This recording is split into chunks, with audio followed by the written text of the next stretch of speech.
আসসালামু আলাইকুম রহমতুল্লাহি ওবরাকাতুহ। কেমন আছেন? আশা করি অনেক অনেক ভালো আছেন।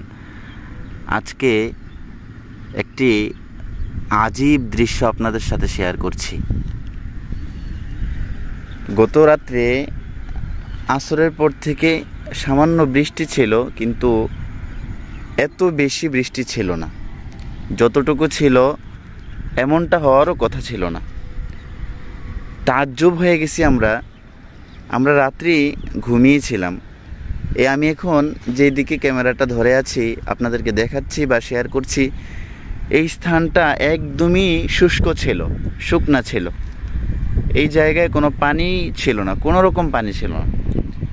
এখন আমি দেখাচ্ছি একটি রাস্তা আছে এখানে, ছোট একটি রাস্তা। সেই রাস্তাটিও মনে করেন সম্পূর্ণই শুষ্ক ছিল। কিন্তু ফজরের আজান যখন হয়েছে, ফজরের আজানের পরে উঠে চারদিক শুধু দেখতেছি থই থই করছে পানি। এত পানি কোত্থেকে আসলো? আমরা সবাই অবাক হয়ে গিয়েছি, হঠাৎ করে এত পানি কোত্থেকে আসলো, আর এই পানিগুলো আসারই বা কারণ কি, কিভাবে আসলো? এটা চিন্তা করতে করতে ইউটিউবে চার্জ করলাম, গুগলে চার্জ করলাম যে এদিকে আশেপাশে কোথাও কোনো নদী ভাঙ্গন হয়েছে কিনা, অথবা কোনো বাঁধ ভেঙে গেছে কিনা। রাত্রেও তেমন প্রচণ্ড কোনো বৃষ্টি ছিল না, যেই কারণে এত পানি হইতে পারে। এখানে সাধারণত আমি আপনাদেরকে দেখাচ্ছি বা বোঝাচ্ছি, এখানে এক পুরুষ পরিমাণ পানি হওয়া সম্ভব, যেহেতু এই কালভার্ট থেকে সামান্য একটু নিচে পানি, আর নিচ অনেক গভীরতা আছে। হঠাৎ করে আল্লাহ তাআলার কত বড় নেয়ামত অথবা কত বড় লীলা খেলা আপনারা একটু দেখেন, তাজ্জব হবেন আপনারা। মোবাইল স্ক্রিনে কতটুকু দেখাইতে পারতেছি আমি নিজেই বুঝতে পারতেছি না, বাকি অনেক দূর পর্যন্ত যতটুকু খবর পেয়েছি, এই অত্র এলাকায় সমস্ত এলাকার প্রত্যেকটা বিল পানিতে ভরে গেছে, এবং রাস্তাতে পর্যন্ত পানি ওঠার সম্ভাবনা আছে। এখন অবধি খুব স্রোতের সাথে, আপনারা দেখতেছেন খুব স্রোতের সাথে পানি ঢুকতেছে।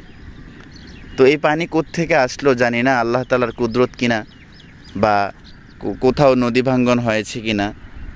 আমি আপনাদের কাছে দোয়া চাই যে আল্লাহ তাআলা যাতে এই এলাকাকে হেফাজত করে। যদি এভাবে পানি ঢুকতে থাকে, এভাবে পানি আসতে থাকে, তাহলে আমি মনে করি 2 থেকে 3 দিন পানি আসলেই এই এলাকা তলিয়ে যাবে।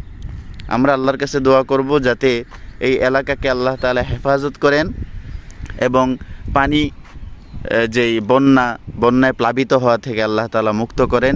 এজন্য আমরা সকলে দোয়া করব ইনশাআল্লাহ। এটা হচ্ছে ফেনী জেলার ছাগলনাইয়া থানার ভিতরে যেই ঘটনাটা ঘটছে। এটা আমি জানি না পুরো বাংলাদেশ ব্যাপী কিনা, বাকি এই এলাকা একটু বেশি, হয়তো এই এলাকা একটু নিচের এলাকা, অথবা একটু নিচের দিকে এলাকা, উঁচু এলাকা নয়, এই কারণেই হয়তো পানি বেশি আসতেছে। আর হঠাৎ করেই বা এত পানি আসার কারণ কি, যদি কেউ জেনে থাকেন আশা করি কমেন্ট বক্সে জানাবেন। ভালো থাকবেন, সুস্থ থাকবেন, দোয়া চাই দোয়া করবেন। পরবর্তীতে এই এলাকার আপডেট অবশ্যই আমি আমার এই চ্যানেলে আপলোড করব ইনশাআল্লাহ। ভালো থাকুন, সুস্থ থাকুন। আসসালামু আলাইকুম ওয়া রাহমাতুল্লাহি ওয়া বারাকাতুহু।